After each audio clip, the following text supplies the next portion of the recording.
লে হালুয়া, এ তো heavy case. সংসদে বাংলাকে আক্রমণ নির্মলার পাল্টা দেওয়ার সময় গড় হাজির তৃণমূলের ২৭ সংসদ। প্রশ্ন দলেই কতজন সাংসদ আছে? ২৯ জন। ২৯ জনের মধ্যে ২৭ জনই গায়েব হয়ে গেছে। আসলে আপনারা জানেন যে এই রাজ্যে তৃণমূল সরকার যেটা চলছে, কেন্দ্র থেকে যে ফান্ড আসে এই বাংলার মানুষের জন্য, সেই ফান্ড তাদের কাছে পৌঁছানোর আগেই ঝেড়ে ঝুড়ে ফাঁক করে দেয়। এই অভিযোগটা বিজেপি বারবার করছে। আর সেই চুরি দুর্নীতির জন্য বাংলার সমস্ত কেন্দ্রীয় ফান্ড একে একে সমস্ত বন্ধ হয়ে যাচ্ছে। ফলে দিদিমণির দলের যারা গুণধর ভাইয়েরা রয়েছেন তারা আর কাটমানি খেতে পাচ্ছেন না। ওদিকে সাধারণ মানুষের কাছে পরিষেবা পৌঁছচ্ছে না। ফলে বেকায়দায় পড়ে গেছে দিদিমণির দল। আর সেই জন্য বারবার বাংলায় বসে চিৎকার করে বলার চেষ্টা করা হচ্ছে, বাংলায় বিজেপি রাজনৈতিকভাবে হেরে গেছে এবং সেই জন্য রাজনৈতিক প্রতিহিংসার জন্য তৃণমূল সরকারকে কোনো ফান্ড তারা দিচ্ছে না। এবার আমরা কয়েকজন ইউটিউবার আছি, খুব দুষ্টু লোক। তো আমরা যেটা করেছিলাম, আমরা তৃণমূল কংগ্রেসের সামনে প্রশ্নটা রেখেছিলাম যে সত্যিই যদি বিজেপি বাংলা বিরোধী হয় এবং জোর করে ন্যায্য পাওনা বাংলার আটকে রেখে দেয়, তাহলে আপনাদের এতগুলো সাংসদ আছে তারা বসে বসে কি আঙুল চুষছে, ঘোড়ার ঘাস কাটছে? আপনারা যান না সংসদ ভবনে গিয়ে এই প্রশ্নগুলো তুলুন, এই কথাগুলো অন দ্য রেকর্ড বলুন, এবং সেই জায়গায় দুধ কা দুধ পানি কা পানি হয়ে যাবে। গোটা দেশের সামনে প্রমাণিত হয়ে যাবে এই বিজেপি কতখানি বাংলা বিরোধী। আর এটা যদি আপনার সাংসদরা প্রমাণ করতে পারে, তাহলে আমরা কথা দিচ্ছি, আমরাই কিন্তু এইটা নিয়ে সরব হব যে বিজেপি এটা করতে পারে না, বাংলাকে এইভাবে বঞ্চনা করতে পারে না। এবং এই যে কথাটা আমরা বলছিলাম এটা সাধারণ মানুষের কাছে পৌঁছচ্ছিল। ফলে তৃণমূল নেতারা যখন প্রচারে যাচ্ছিলেন, সাধারণ মানুষ এবার তাদেরকে ছিঁড়ে খাচ্ছিলেন কার্যত। মানে রাজনৈতিকভাবে প্রশ্ন করছিলেন, প্রশ্ন মানে জর্জরিত, যে ভাই তোমাদের দল চুরি দুর্নীতি করছে, তোমাদের নেতারা ফুলে ফেঁপে সব বড়লোক হয়ে যাচ্ছে, কোটি কোটি টাকা কামাচ্ছে, প্রাসাদ বানিয়ে নিচ্ছে, আর আমাদের যে প্রাপ্য টাকাটা যেটা নরেন্দ্র মোদী পাঠাচ্ছেন সেটা তোমরা দিচ্ছ না কেন? কেন আনতে পারছো না? ফলে অতিরিক্ত বেকায়দায় পড়ে গিয়ে তৃণমূল কংগ্রেস এবারে একটা পাল্টা স্ট্র্যাটেজি নিয়েছে। তার কারণ হচ্ছে যে নরেন্দ্র মোদী সরকার ওই ২৭২-এর গণ্ডি বিজেপি পেরোতে পারেনি, ২৪০-এ আটকে আছে। একটা ওই চন্দ্রবাবু নাইডু আর নীতিশ কুমারের সমর্থন নিয়ে চলছে, বেকায়দায় বেশ পাওয়া গেছে। ফলে এই সরকারটাকে চেপে ধরার দরকার আছে, এটা বুঝে গেছে। এবং সেই জন্য এই প্রথম আমরা দেখলাম ২০১৪-র পরে যে তৃণমূল কংগ্রেস কেন্দ্র সরকারকে অ্যাটাক করতে শুরু করেছে, এবং এটা যে বাংলা বিরোধী সরকার, বাংলাকে বঞ্চনা করা হচ্ছে, এই সমস্ত কথা বলছে এবং হৈ হৈ রই রই করে একদম তারা রোজ সেখানে একটা সাংসদ গাবানোর চেষ্টা করে যাচ্ছে। অভিষেক ব্যানার্জি থেকে শুরু করে অনেকেই বড় বড় কথা বলছে, খুব ভালো কথা। কিন্তু যে মুহূর্তে এটা মুখটা খুলেছে, যেটা আমরা চাইছিলাম যে এইবার তৃণমূল কংগ্রেসের কাপড়টা খুলে নেওয়ার দরকার আছে, ঠিক সেই কাজটাই করেছেন আমাদের যিনি কেন্দ্রীয় অর্থমন্ত্রী রয়েছেন নির্মলা সীতারামনজি, এবং জেপি নাড্ডাজি যিনি রাজ্যসভার বিজেপির মুখ্য সচেতক বা সেই প্রধান জায়গাটা রাজ্যসভার হেড হিসেবে তিনি চালাচ্ছেন। তো এই তৃণমূল কংগ্রেসকে প্রকাশ্যে চোর, দুর্নীতিমাজ, এরাই কাটমানি খায়, মমতা প্রশাসন মানেই দুর্নীতি রাখরা, এরা দুর্নীতিটাকে পুরো প্রাতিষ্ঠানিক রূপ দিয়েছে।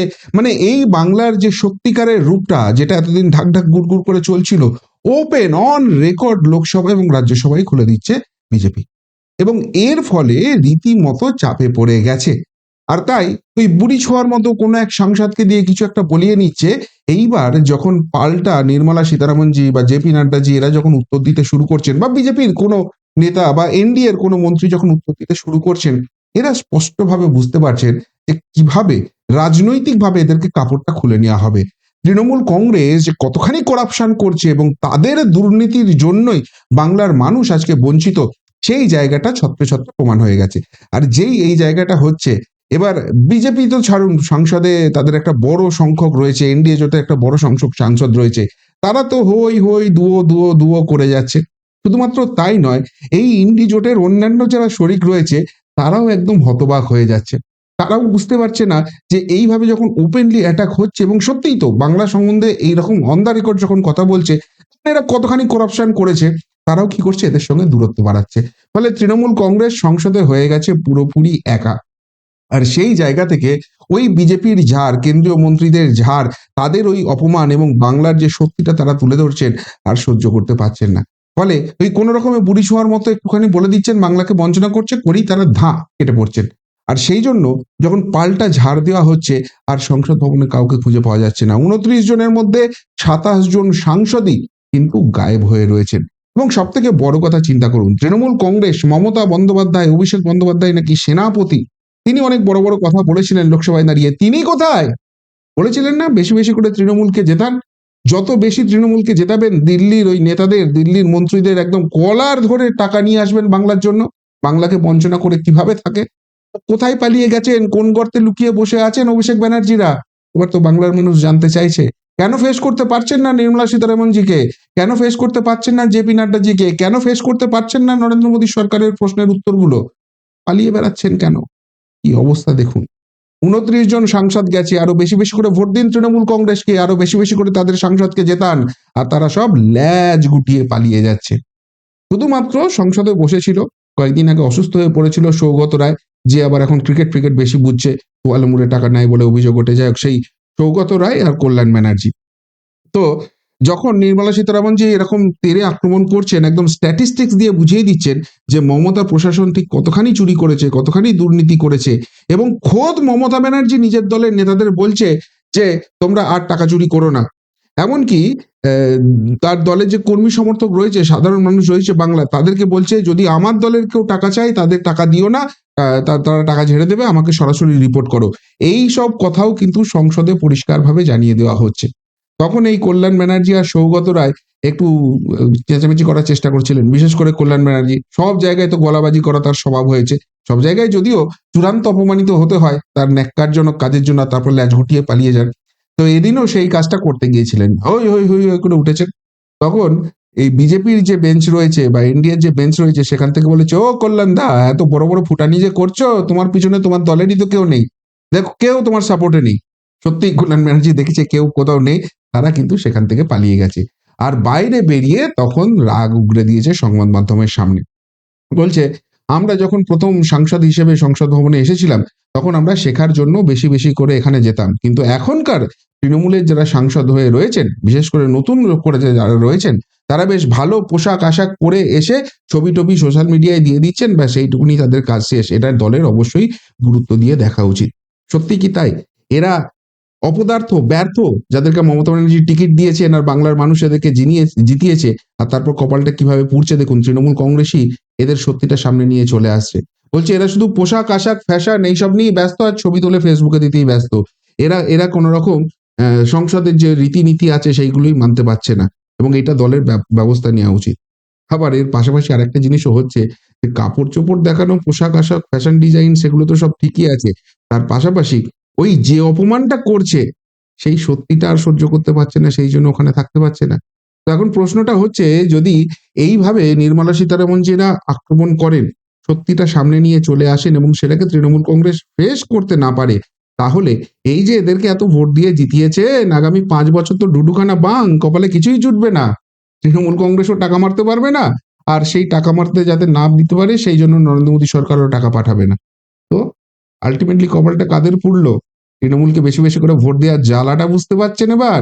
আরো বেশি করে দিন, এই একই রকম জ্বালা কন্টিনিউ হতে থাকবে। টাকা পাঠালি এরা ঝেড়ে দেবে, এরা চুরি করবে বলে বিজেপির অভিযোগ, আর সেই জন্য টাকাটা পাঠাবে না। এবার যা হওয়ার হোক। মানে এবার যদি বাঁচতে হয়, বাংলায় একটা জিনিসই করতে হবে, সেটা হচ্ছে ডাবল ইঞ্জিন সরকার। একটা রাজ্যে ডাবল ইঞ্জিন সরকার হচ্ছে, আর সেখানে কিভাবে উন্নয়নের চাকা গড়াচ্ছে নিজেরাই একবার দেখে নিন। পরিযায়ী শ্রমিক হয়ে তো বিভিন্ন রাজ্যে ঘুরতে হয়, নিজের রাজ্যে তো কোনো কাজ নেই, না সরকারি চাকরি আছে, না বেসরকারি শিল্প আছে, সব মমতা ব্যানার্জির দল উঠিয়ে দিয়েছে। আর সেই জন্য অন্য রাজ্যে গিয়ে ভিক্ষাবৃত্তি করে চালাতে হচ্ছে, অন্য রাজ্যে গিয়ে পরিযায়ী শ্রমিক করছেন, সেটা কি নিজের জায়গা ছেড়ে? তো তার তার তার খেসারত এইভাবেই দিতে হবে যদি তৃণমূল কংগ্রেস জেতে, সেটা আরেকবার জলজ্যান্ত প্রমাণ চলে এলো সামনে। এদিকে এই বিষয়ে বলতে উঠেছিলেন ওই বিজেপি থেকে তৃণমূলে যোগ দিয়েছেন, তারপর ওই বহিরাগত একজন আছে না, কীর্তি আজাদ, তিনি বলতে উঠেছিলেন, এবং তিনি নিজেকে বিশাল মহান হিসেবে বলতে গিয়ে, যে নরেন্দ্র মোদী যখন এসেছিলেন ক্ষমতায় তখন বলেছিলেন না খাউঙ্গা না খানে দুঙ্গা। আমি তখন সেটাই বিশ্বাস করেছিলাম, আমি ওই দলটাতেই ছিলাম। তারপর ক্রিকেট কেলেঙ্কারির 400 কোটি টাকার দুর্নীতি হয়েছে, এই নিয়ে আমি নরেন্দ্র মোদীকে অভিযোগ জানাতে গিয়েছিলাম। তো তখন আমাকে বিভীষণের মতো লঙ্কা থেকে বার করে দেওয়া হয়। তিনি বিশাল একটা ব্যাপার বোঝানোর চেষ্টা করছিলেন। তো সেই কীর্তি আজাদ যিনি এত বড় অভিযোগ করলেন, তো যখন উত্তর দিচ্ছেন নির্মলা সীতারামনজি, তার তো থাকার কথা, তিনি পাল্টা কাউন্টার করতে পারবেন, তিনি অবধি সেখানে ছিলেন না, জ্ঞান ট্যান দিয়ে কেটে পড়েছেন, কেননা জানেন এবার ঝাড়টা আসছে, সেই ঝাড়টা সহ্য করতে পারবেন না। তো নির্মলা সীতারামনজি বললেন, কোথায় কীর্তি আজাদ আপনাদের কল্যাণবাবু, কোথায় পালিয়েছে, রামায়ণটাই তো ভালো করে পড়েনি।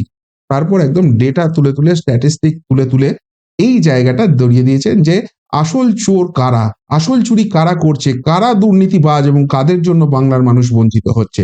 আর সেই উত্তর শোনার মতো ক্ষমতা তৃণমূলের ২৯ জন সাংসদের কারণ নেই। সবাই সেখান থেকে কেটে পড়েছে। কিন্তু যেটা সবথেকে গুরুত্বপূর্ণ, দেখুন, আমি বারবারই বলছি যে এবারের বাজেট অধিবেশন তার আগে কিন্তু ৩ টে অত্যন্ত গুরুত্বপূর্ণ ঘটনা ঘটে গেছে। একটা হচ্ছে যে হরিয়ানা নির্বাচন, যেটা মনে করা হচ্ছিল বিজেপি হেরে যাবে, সেই হরিয়ানা নির্বাচন বিজেপি জিতে গেছে। মহারাষ্ট্র নির্বাচন, যেখানে বিজেপির সম্ভাবনা 50-50 ছিল, সেখানে ল্যান্ডস্লাইড ভিক্টরি পেয়েছে। দিল্লি, যেখানে অনেকেই মনে করছিল বিজেপি ভালো করবে কিন্তু ক্ষমতায় আসতে পারবে না, সেখানে ৩ দশকের পরে ক্ষমতায় চলে এসেছে বিজেপি। আর তার ফলে যে কনফিডেন্সটা তাদের মধ্যে এসে গেছে, সেই জায়গা থেকে আর কিন্তু তারা তৃণমূলকে কোনো রকম রেয়াত করছে না। কেননা ৪ঠা জুন ২০২৪ যখন রেজাল্ট বেরিয়েছিল ২৪০-এ আটকে যেতে হয়েছে, নীতিশ কুমার আর চন্দ্রবাবু নাইডুর উপর ডিপেন্ড করে সরকার চালাতে হচ্ছে। একটা চাপ ছিল, এই রাজনৈতিক চাপ ছিল, এটা তো অস্বীকার করার কোনো জায়গা নেই। ফলে কোনো কড়া স্টেপ নিতে পারছিল না। কিন্তু এই ১ বছরের মধ্যে এই বিধানসভা নির্বাচনগুলো জেতার ফলে সকলের মধ্যে এটা স্পষ্ট হয়ে গেছে যে নরেন্দ্র মোদী সরকারের ২০২৯ অব্দি কোনো বিপদ নেই। আরামসে ৫টা বছর চালাবেন। তারপর আবার নির্বাচন হবে এবং সেখানে কি ফলাফল হবে সেটা পরের কথা। কিন্তু এই ৩য় টার্মে তাদের কোনো রকম কোনো অসুবিধা নেই। ফলে তারপর থেকে যেটা আমি দেখছি, অত্যন্ত আক্রমণাত্মক হয়ে উঠেছেন পুরো নরেন্দ্র মোদীর মন্ত্রিসভা। এবার এই যে এরা এত অ্যাটাকিং হয়ে উঠেছেন বাংলার প্রতি, তৃণমূলকে কার্যত ধুয়ে দিচ্ছেন, ঝেড়ে কাপড় পরিয়ে দিচ্ছেন। এটা কি নরেন্দ্র মোদী আর অমিত শাহের ইনস্ট্রাকশন ছাড়া হওয়া সম্ভব? অর্থাৎ সেখান থেকেই শীর্ষ স্তর থেকেই কিন্তু সেই ইনস্ট্রাকশনটা এসেছে, যে কারণে যে এত বড় করাপশন হচ্ছে, তৃণমূলের আসল ছবিটা গোটা দেশের সামনে নিয়ে আসছে।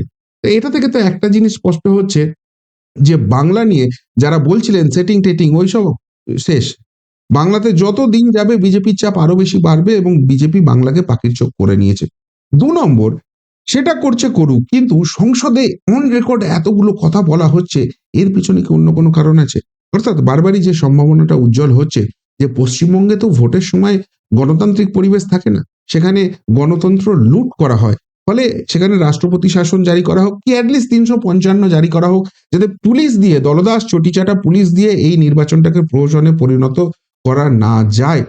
সেই ব্যবস্থাটা করুক, তারপর ভোট করুক। না হলে বাংলায় কিছুতেই পরিবর্তন হবে না। আর সেই জন্য গোটা দেশের সামনে বাংলার ছবিটা যে কতখানি নক্কারজনক জায়গায় চলে গেছে, এখানে ৩৫৫ বা ৩৫৬ জারি করতেই হবে, এই জায়গাটা স্পষ্ট করার জন্য কি ধীরে ধীরে তৃণমূল কংগ্রেসকে এইভাবে ঘিরছে, যে কারণে মমতা ব্যানার্জি, তার প্রশাসন, তার দলের সাংসদ সকলকে এইভাবে ঝাড়টা দিচ্ছে। এই দুর্নীতি, এই চুরি, এখানকার আইন শৃঙ্খলা পরিস্থিতি বারবার নিয়ে একদম স্পষ্ট ছবিটা তুলে নিয়ে আসছে। যাতে যখন এই ডিসিশনটা নেওয়া হবে, তখন এনডিএ শরিকরা তো বটেই, যারা এই তৃণমূলের সঙ্গে ইন্ডি জোটে আছে, তারা অব্দি এই নিয়ে কোনো রকম কোনো কিছু ট্যাফু না করতে পারে, এর প্রতিবাদ না করতে পারে, সেই জায়গাটা কি তৈরি করা হচ্ছে? সেই জন্যই কি এতখানি অ্যাটাকিং মোডে চলে গেছে? এই প্রশ্নটাও কিন্তু ভাবাচ্ছে। কিন্তু যাই হোক, তৃণমূলের দম যে শেষ হয়ে গেছে, তাদের হাওয়া যে ফুস হয়ে গেছে, এই ঝাড়ের সামনে পড়ে, এই দুর্নীতিবাজ তকমা শোনার পরে সারা ভারতবর্ষের সামনে আর লজ্জায় মুখ দেখাতে পারছে না, ল্যাজ গুটিয়ে যে পালিয়ে যাচ্ছে, সেই ছবিটা কিন্তু সংসদে একদম স্পষ্ট হয়ে গেল। কি বলবেন তৃণমূলের এই বীর বাহিনী যারা ল্যাজ গুটিয়ে পালিয়ে যাচ্ছে নির্মলা সীতারামনজির ঝাড় খেয়ে, তাদের নিয়ে?